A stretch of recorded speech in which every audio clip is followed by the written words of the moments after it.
The virologist at Lancaster University. He joins us now live for more on this. Thank you for joining us on the program. Looking at the report on that German town, first to explain to us first how herd immunity works. So when we talk about herd immunity, that means that the majority of people in a given community are immunized against the disease. And if it is the case from 60 to 80%, that means the virus will not have the chance to survive in the population. Therefore, even the people who are not protected, not having antibodies, for example, the rest of 20 to 40%, those would still be protected because the virus would not transmit between the people that easily. So that's herd immunity, and it's a very proven way of really protecting the diseases. So what do we know about herd immunity when it comes to coronavirus, though? Do we know that people who have recovered from it can't get sick again or are less susceptible to becoming sick from it a second time? Yeah, so herd immunity, just to clarify here, is really a proven way, and this is the way really to ensure that the disease is under control. But there are different ways how to acquire it. The first one is very obvious, to have a vaccine so that we immunize people that are protected against the infection. But since in the coronavirus we don't have the choice of the vaccine, the other option is that you have the infection at the scale that where people are protected, which is certainly very dangerous because people who are vulnerable and have frail or underlying conditions, those would turn out to be very costly.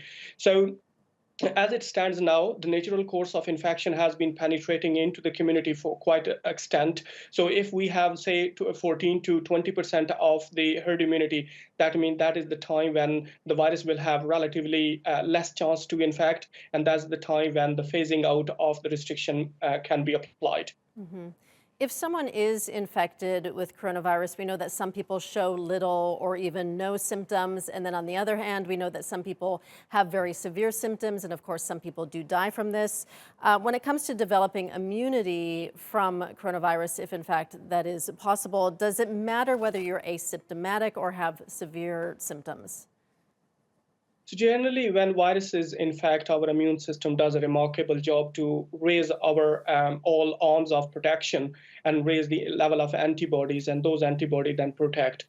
So there are several variations that depends on the age group, that depends on underlying causes. But generally speaking, when virus infect, especially the coronaviruses, when they infect, regardless of the clinical symptoms, there is enough level of antibodies that would be sufficient enough to protect against the reinfection. But then certainly this is a new disease, a lot more need to be done. We don't really know how long is the protection, but it is certain that it would stay at least for a couple of months. But if we really compare with the SARS coronavirus, which we have had studied a while before, in SARS coronavirus, the protection remained up to 3 years.